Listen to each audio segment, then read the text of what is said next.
आज MA final की इस ऑनलाइन कक्षा में मैं आप सभी विद्यार्थियों को द्वितीय प्रश्न पत्र में रामधारी सिंह दिनकर के कुरुक्षेत्र के विषय में बताऊंगी, उस पर चर्चा करूंगी। इससे पूर्व मैंने आपके व्याख्यान में आपको कविवर रामधारी सिंह दिनकर का परिचय और कुरुक्षेत्र में उनकी दार्शनिक विचारधारा तथा कुरुक्षेत्र एक प्रबंध काव्य है, इसको समीक्षात्मक रूप से स्पष्ट कीजिए। ये आलोचनात्मक प्रश्न किस प्रकार से लिखे जाते हैं उसके विषय में बताया था। अपने कोर्स में इस कृति की 3 सर्ग पूछे जाएंगे, 3 सर्गों की व्याख्या पूछी जाएगी। उसमें दूसरा, तीसरा और चौथा सर्ग है। जैसा कि पाठ्यक्रम में का जब चर्चा करी थी तो उस समय मैंने आपको बताया था, तो दूसरे, तीसरे और चौथे सर्ग की अपने को व्याख्या करनी है। तो सबसे पहले कुरुक्षेत्र की कथा किस आधार पर लिखी गई है और दूसरे सर्ग का में क्या है, क्या कथा है दूसरे सर्ग का क्या परिचय है, उसके विषय में ही हम लोग चर्चा करेंगे। तो रामधारी सिंह दिनकर का कुरुक्षेत्र आधुनिक हिंदी साहित्य की एक महत्वपूर्ण काव्य कृतियों में से एक है। इसकी कथा महाभारत पर आधारित है। यह कृति 7 सर्गों में विभाजित है। जिस समय महाभारत का युद्ध समाप्त हुआ था और पांडवों को विजयश्री प्राप्त हुई थी, ये तो आप सबको ही पता है कि महाभारत के युद्ध में पांडवों की विजय हुई थी, किंतु विजयश्री मिलने तक कितना भयंकर विनाश हुआ था यह सोचने को कोई भी बाध्य नहीं था। सब आनंद में निमग्न थे। केवल युधिष्ठिर ही एक ऐसे व्यक्ति थे जो इस संबंध में चिंतित थे।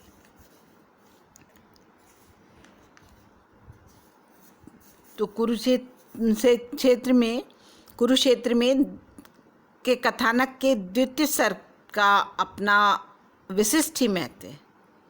यह वह सर्ग है जिसमें दिनकर जी ने युद्ध की अनिवार्यता को तर्कों सहित प्रमाणित किया है। जब युधिष्ठिर अब व्यथित मन से अपने मन की व्यथा पर नियंत्रण नहीं कर सके तो बहुत ही व्यथित थे, उस समय वे भीष्म पितामह के पास आते हैं जो उस समय वाणों की शैया पर मृत्यु के लिए उचित समय की प्रतीक्षा कर रहे थे। रोते हुए युधिष्ठिर ने दौड़कर उनके चरण पकड़ लिए और अत्यंत करुण स्वर में कहने लगे, हे पितामह, अनर्थ हो गया। सारे कौरव युद्ध में वीर गति को प्राप्त हो गए और इस दुर्घटना को सोच सोचकर मेरा हृदय फटा जा रहा है। मुझे ऐसा अनुभव हो रहा है जैसे मैं इतनी महान विजयश्री को प्राप्त करके भी बुरी तरह से पराजित हो गया हूँ। यदि मैं जानता कि महाभारत का परिणाम इतना भयंकर होगा तो कभी भी युद्ध के लिए तत्पर ना होता। पहले तो युधिष्ठिर को अपने मनोबल से सुधारने का प्रयास करता और इतने पर भी दुर्योधन को, युधिष्ठिर कह रहे हैं कि पहले तो दुर्योधन को अपने मनोबल से सुधारने का प्रयास करता, परंतु यदि इतने पर भी वह नहीं सुधरते तो मैं राज्य से कहीं बाहर चला जाता और भिक्षा मांगकर अपने जीवन का निर्वाह कर लेता, लेकिन युद्ध नहीं करता। अगर मैं युद्ध के परिणामों को पहले से जानता कि युद्ध का परिणाम इतना भयंकर होगा। लेकिन जिस दिन महाभारत का बीज बोया गया था, उस दिन मेरे दिव्य ज्ञान ने मेरा कोई साथ नहीं दिया। युधिष्ठिर स्वयं इस बात को स्वीकार कर रहे हैं कि जिस दिन महाभारत का बीज बोया गया था, उस दिन मेरे ज्ञान ने मेरा कोई साथ नहीं दिया। क्यों? क्योंकि उस दिन मुझे भीम की गदा पर और अर्जुन के गांडीव धनुष पर और अपनी तलवार पर बहुत अभिमान था। और जिस समय अर्जुन मोह में व्याप्त हो गए थे और महाभारत समाप्त होने को थी, उस समय भगवान श्री कृष्ण का कर्मयोग सुनकर अर्जुन का मोह भी नष्ट कर दिया था। परिणाम के स्वरूप क्या हुआ कि महाभारत का युद्ध छिड़ा और इस युद्ध में अनेक लोगों की जान गई, अनेक माँओं की गोद उजड़ी, अनेकों स्त्रियों ने अपने पतियों को खोया, बहुत सा विनाश हुआ।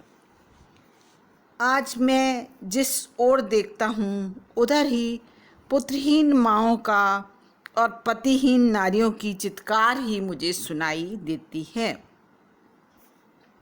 ना मुझे बाहर शांति है और ना ही अपने कक्ष में मैं पूर्ण रूप से शांत हृदय से बैठ सक रहा हूँ।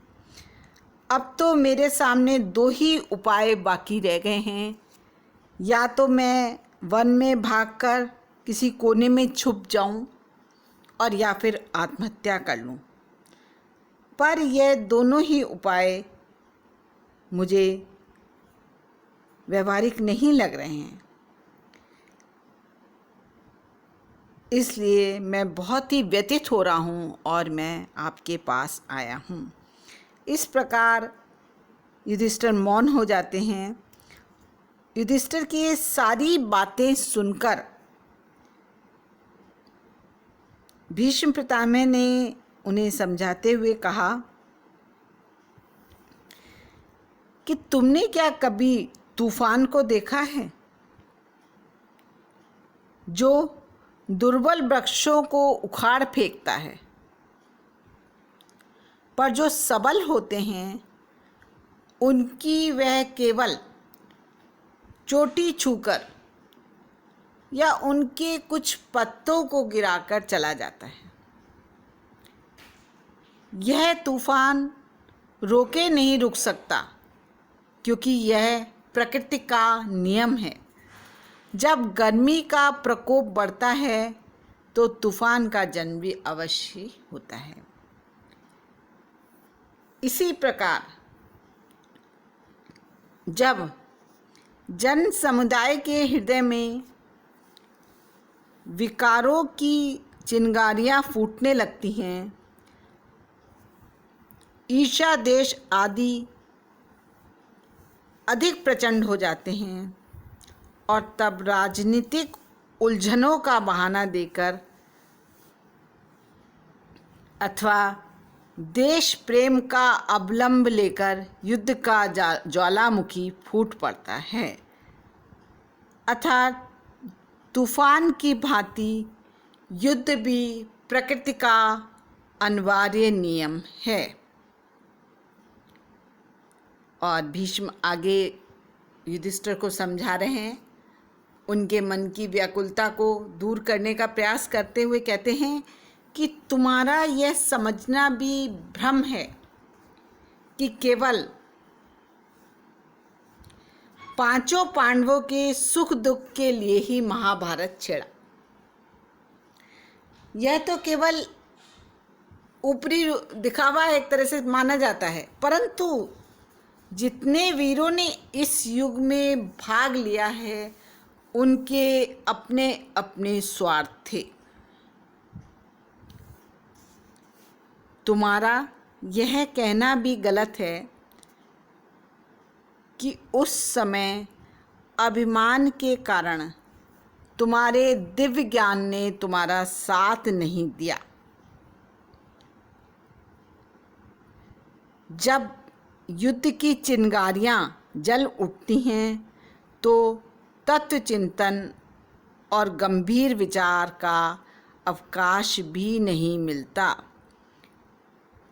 जिस प्रकार से समझाते हुए कहते हैं भीष्म जी आगे, पितामह आगे उनको समझाते कहते हैं, जिस प्रकार कोई भी मनुष्य रोगी होना नहीं चाहता है, रुग्ण होने पर उसे कटु औषधियों का सहारा लेना पड़ता है, उसी प्रकार से कोई भी व्यक्ति युद्ध नहीं चाहता है, किंतु जब शत्रु द्वार पर आकर ललकारने लगता है तो युद्ध हो जाता है।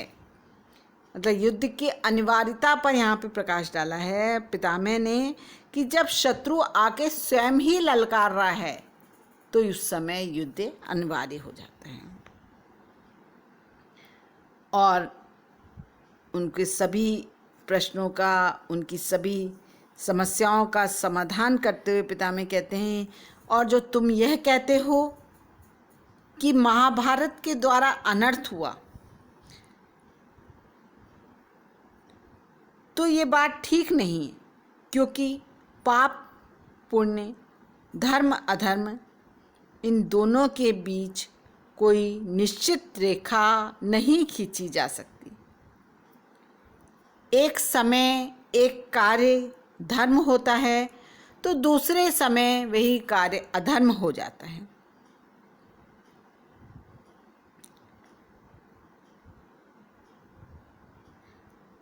हिंसा पाप है, पर जब इसके द्वारा स्वयं की रक्षा की जाती है तो यही हिंसा पुण्य कहलाती है। कैसे? छीनता हो सत्य कोई और तू, त्याग तप से काम ले यह पाप है।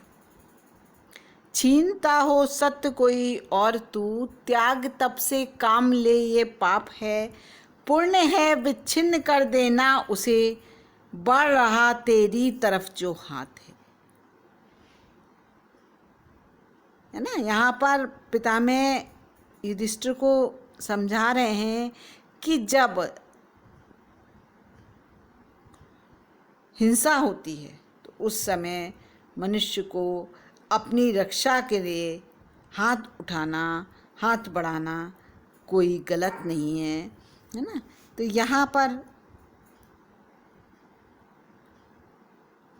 इसलिए मनोबल देह का नहीं मन का ही शस्त्र है, वो स्पष्ट करते हैं और कहते हैं, और तू कहता मनोबल है जिसे, और तू कहता मनोबल है जिसे, शस्त्र हो सकता नहीं वह देह का, क्षेत्र उसका यह मनोमय भूमि है, नर नहीं लड़ता ज्वलंत विकार से। इस प्रकार से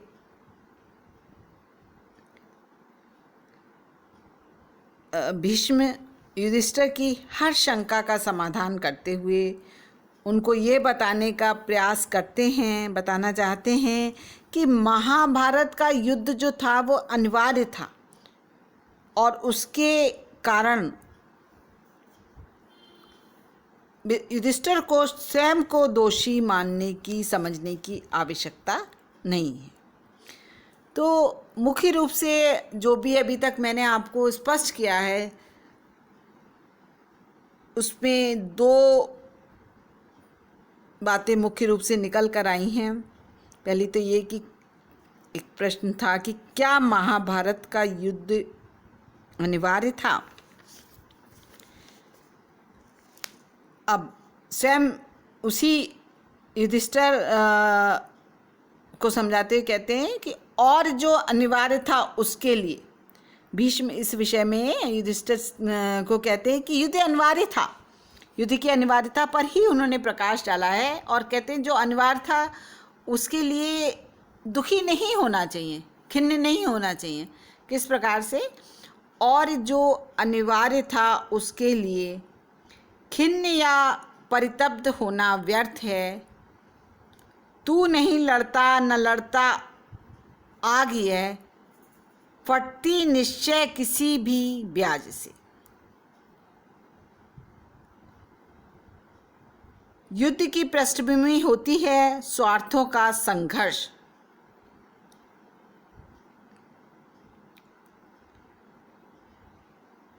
और इसमें देखिए एक तूफान के माध्यम से पितामह ने किस प्रकार से इस विषय की बड़ी ही सुगम व्याख्या की है और बड़ी ही गंभीरता के साथ उन्होंने युधिष्ठिर को स्पष्ट किया है कि किस प्रकार से युद्ध जब अनिवार्य हो जाता है तो उस समय हमको उस अनिवार्यता को पूरा करना पड़ता है। इसलिए अपने मन को खिन्न मत करो, दुखी मत हो, क्योंकि युद्ध अनिवार्य हो गया था। और दूसरी जो समस्या है उसका भी बहुत युक्तिपूर्वक समाधान करा है।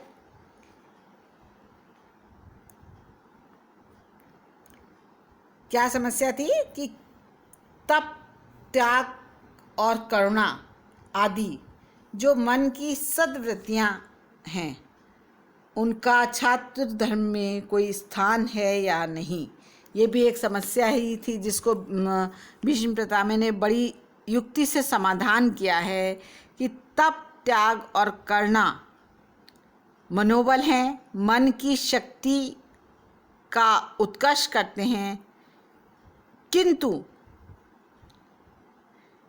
हिंसक प्राणियों से जूझने के लिए मन की नहीं, देह की शक्ति आवश्यक है। इसलिए क्षत्रियों को मनोबल की अपेक्षा तन बल पर विशेष ध्यान रखना चाहिए।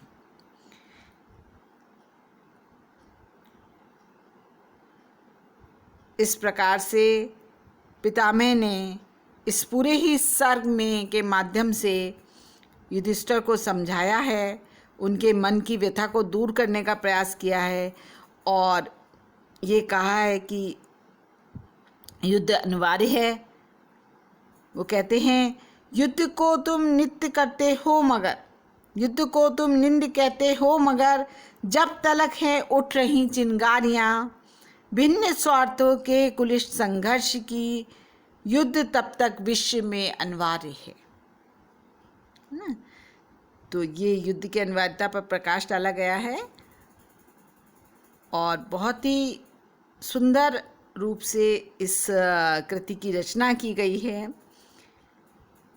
भाषा भावों के अनुकूल है, भावों के अनुकूल ही छंदों का प्रयोग हुआ है। प्रारंभ में कवित्व छंद को लेकर चले हैं कवि और आगे चलकर कहीं कहीं अतुकान शब्दों का प्रयोग भी हुआ है ना। और अलंकार तो इसमें उपमा, रूपक, उल्लेख आदि अलंकार हैं। तो ये सर्ग जो है वो बहुत महत्वपूर्ण सर्ग है और अब हम आगे इस सर्ग की अगले व्याख्यान में इस सर्ग की व्याख्या आपको बताएंगे कि किस प्रकार से इसकी हम जो आवश्यक पद हैं उनकी व्याख्या किस प्रकार से लिखेंगे और किस प्रकार से करेंगे। तो ये दूसरे सर्ग के संक्षिप्त में मैंने आपको उसकी पूरी कथा बताई कि किस प्रकार से व्यथित युधिष्ठिर युद्ध की विजयश्री के उपरांत भी उनका हृदय व्यथित है और भीष्म पितामह के पास जाते हैं और भीष्म पितामह उनकी इस समस्या का समाधान किस प्रकार से करते हैं। धन्यवाद बच्चों।